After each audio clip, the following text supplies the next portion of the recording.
मेरे प्यारे दोस्तों, आज मैंने बहुत मेहनत करके कुछ एडिट करके मतलब इसे लैपटॉप पे करके फिर मैंने ये वीडियो बनाया है। इसमें सिर्फ मैथ के 10 क्वेश्चंस हैं, जिसमें जो है अगर ये वीडियो आपको समझ है या अच्छी लगे तो बता देना, मैं इस टाइप की वीडियो बना दूंगा। तो ये जो आज हम सेट करेंगे, ये पेपर दिल्ली के पॉलिटेक्निक में जो है 2014 में आया था, जो 14 में एग्ज़ाम हुआ था। तो हमने 10 क्वेश्चन किए हैं। आज मैंने इसका आंसर भी लिख लिया था पहले ही, उसके बाद बता रहा हूँ। तो देखो, चलो क्वेश्चन देख लेते हैं कैसे हैं, फिर आप वीडियो की क्वालिटी भी बताना कि ये वीडियो की क्वालिटी कैसे लगी, फिर मैं आगे से ऐसी वीडियो बनाता रहूँगा। तो पहला क्वेश्चन देख लेते हैं। इसमें दिया है, यदि x की पावर 4 + 1/x की पावर 4 = 3/2 तब हमें x - 1/x का मान ज्ञात करना है।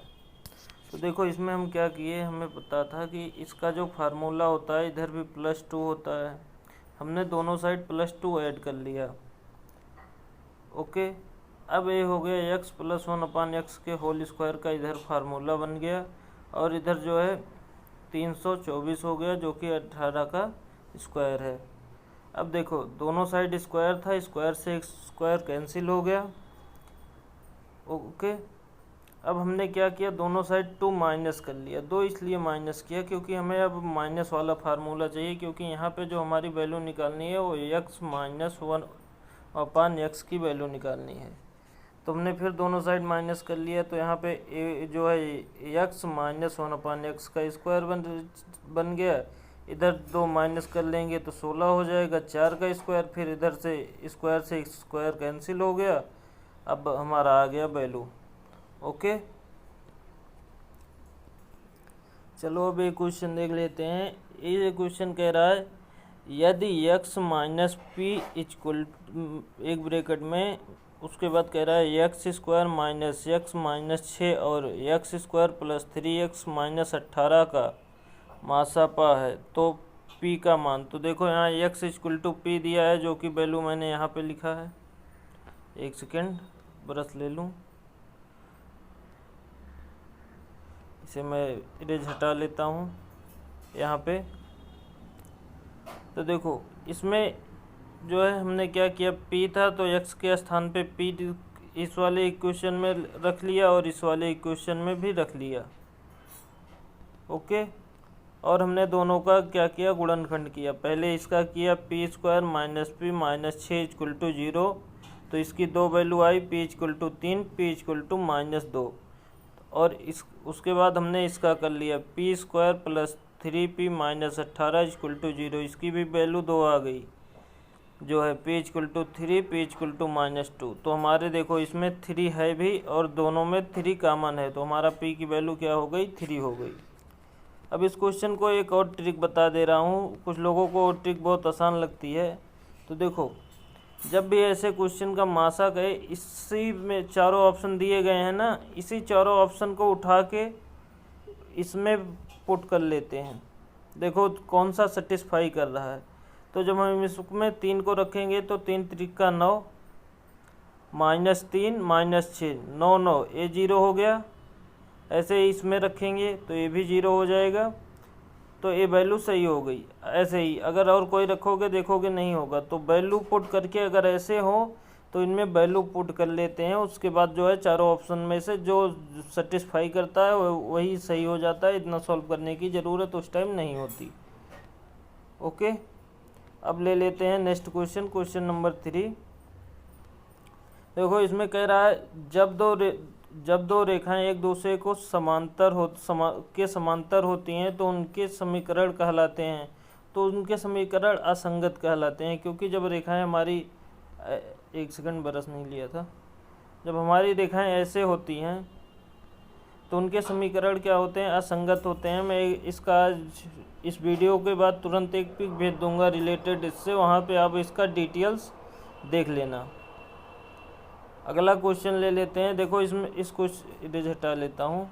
इस क्वेश्चन में कह रहा है, यदि x + y + z = 0 तब x² / yz + y² / zx + z² / x Y. आपने देखा होगा ये क्वेश्चन हमेशा आता है कि एक्स के नीचे वाई जेड रहेगा, वाई के नीचे जेड एक्स, तीनों में कॉमन नहीं होता, तो इसका मान निकालना होता है।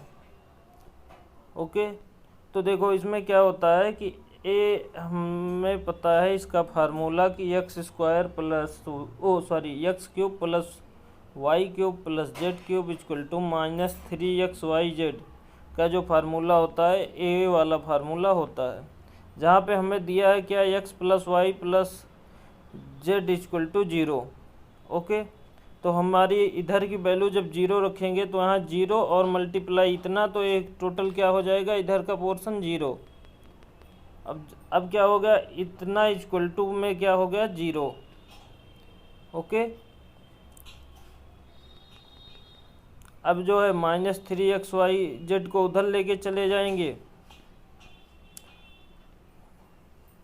एक सेकेंड, 3xyz को उधर लेके चले जाएंगे,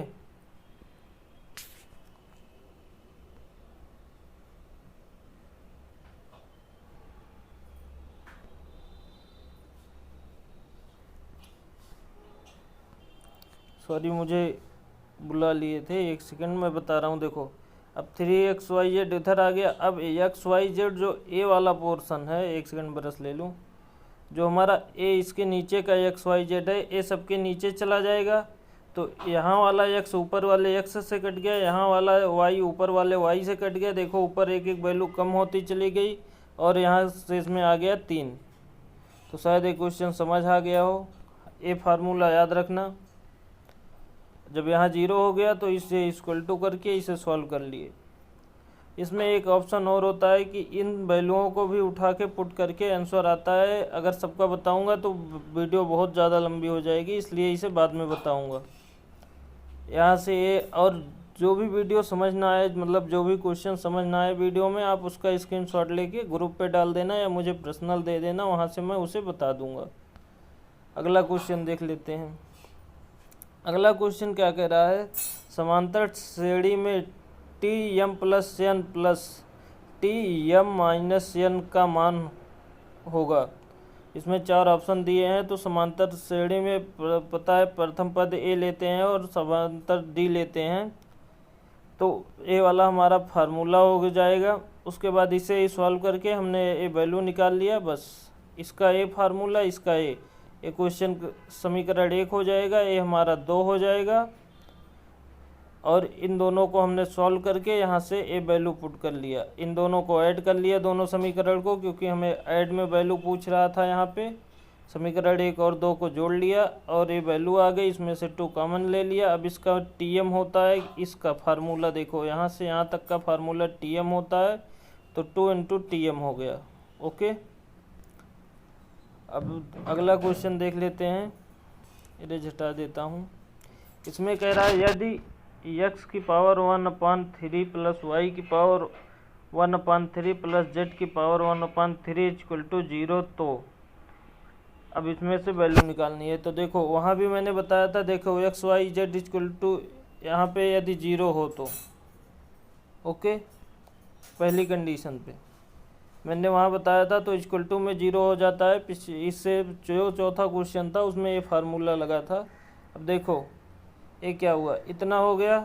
अब जो है, जो इधर -3xyz होता था वो उधर चला गया। अब यहाँ से यदि इतना इक्वल टू इतना होगा कि नहीं, तो इसकी वैल्यू हमारी इतनी हो जाएगी। ओके, तो हमारा कौन सा ऑप्शन सही होगा, ए वाला। कुछ लोगों को ए वाली लाइन नहीं समझ आ रही होगी, चलो एक सेकंड में इससे थोड़ा डिटेल्स में बता देता हूँ इस वाली लाइन को। हमने क्या किया, यहाँ पे जो क्यूब थे, यहाँ पे इनको होल करके उसके बाद इसे निकाला।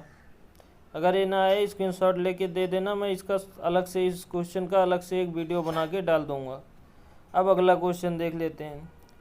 क्वेश्चन कह रहा है 7वां 3 7 और 5 3 से समान दूरी पर स्थित बिंदु के निर्देशांक होंगे। देखो समान दूरी मतलब कि ये मध्य बिंदु पूछ रहा है, तो मध्य बिंदु का मैंने एक फार्मूला और बताया था कि x1 प्लस x2 y में 2 उसके बाद इसे इरेज कर लेता हूँ। अगला पद होता था y1 प्लस y2 अपान में 2, याद होगा, वहाँ से भी इसे निकाल सकते हो। और मैंने इसमें आज एक अलग से बताया, देखो अगर हम एक एक ले लेते हैं तब भी वही चीज़ है। यहाँ से भी जो है ए अंतः बिंदु वाला जो अंतः बिंदु विभाजन का फार्मूला बताया था, वहाँ से मैंने इसे सॉल्व कर दिया था। ओके, अगला क्वेश्चन देख लेते हैं। अगला क्वेश्चन हमारा कह रहा है, सूर्य की रोशनी में खड़े व्यक्ति को उसकी परछाई अपनी लंबाई के बराबर लगती है तो सूर्य का उन्नयन कोण। देखो जब बराबर हो जाएगा तो एच अपान एच हो जाएगा, या जो भी होगा, मान लो 5 फीट का होगा तो 5/5 कट जाएगा, 1 आएगा। और 10/45 की वैल्यू 1 होती है, तो सबको पता है। तो थीटा इक्वल टू कितना, 45 डिग्री। ये तो बहुत इजी क्वेश्चन था। अगला क्वेश्चन देख लेते हैं। अगला क्वेश्चन जो है, इसमें हमें y की वैल्यू निकालनी है। तो मैंने इसे आज चक्री से इसमें लगाया है। इसके 2 ट्रिक बता देता हूँ। देखो, एक तो a जो है 100 है, तो चाप AC, ए चाप जो देख रहे होगे, ए चाप AC, इस फिगर में भी देख लो। ये जो हमारा चाप AC है, किसी चाप द्वारा परिध पर बना कोण उसी चाप द्वारा केंद्र पर बने कोण का आधा होता है, मैंने पर में बताया था। तो ये कोण 50 हो गया, जैसा यहाँ पे दिखाया हूँ।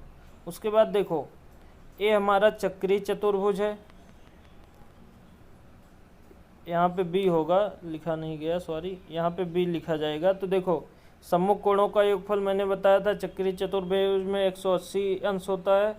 तो इस कोण की वैल्यू और इस कोण की वैल्यू 180 होगी, तो 180 में से 50 घटा देंगे, 130 आ जाएगा।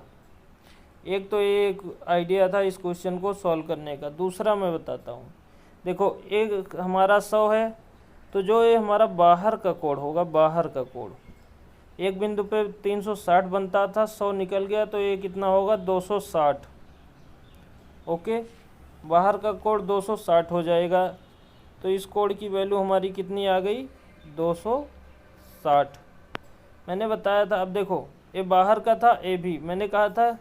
अब इसका क्या हो जाएगा, आधा किसी चाप द्वारा। अब देखो, इसी चाप द्वारा परिध पर बना कोण उसी चाप द्वारा केंद्र पर बने कोण का आधा होता है। मैंने एक दिन उभरा और धसा वाला समझाया था, तो जिसने क्लास ली होगी उसे समझ आया होगा, नहीं तो ये फिर से मैं बता दे रहा हूँ, दूंगा अगली क्लास में, क्योंकि वीडियो नहीं तो बहुत बड़ी हो जाएगी। ओके, अगला क्वेश्चन ले लेते हैं, क्वेश्चन नंबर 10। इसमें कह रहा है, यदि 2 लंबवृत्तीय शंकुओं की, शंकु तो सबको पता होगा, एक सेकेंड, शंकु तो सबको पता होगा, ऐसे होता है। ओके, शंकुओं की ऊंचाई समान हो, इसका मतलब एच इसमें समान कह रहा है, और आधार की त्रिज्याओं का अनुपात 2:5 हो, तो उनके आयतनों का अनुपात, मैंने देखो आयतन का अनुपात निकालना था, इसलिए सीधा V1/V2 लगाया और फार्मूला लिखा। देखो, ऊंचाई समान थी तो एच से एच कैंसिल, 1/3 से 1/3 कैंसिल, पाई से पाई कैंसिल। अब आ गया क्या, R1² अपान में R2²। अब इसका अनुपात दे रखा है 2:5, इसे हमने सॉल्व कर लिया, 4:25 आ गया, दोनों का स्क्वायर कर दिया। तो ये भी क्वेश्चन बहुत अच्छा था। ये 10 क्वेश्चन थे। अगर अच्छा लगेगा तो बताना, मैं इस पेपर को ऐसे ही जो है 10-10 क्वेश्चन करके सॉल्व करा दूंगा सारा। तो अगर ये अच्छा लगा हो तो इस वीडियो को पूरा देख के बताना, क्या ऐसी वीडियो बनाऊं तब क्लास ज़्यादा अच्छी लगेगी, समझ आएगी। अगर हाँ तो ज़रूर बताना, मैं ऐसी ही वीडियो आपको बना के देता रहूँगा। और अगर ऐसे में तो फिजिक्स केमिस्ट्री भी पढ़ाना आसान हो जाएगा। तो फिर अगर ऐसी वीडियो चाहिए तो ज़रूर बताना। Thank you.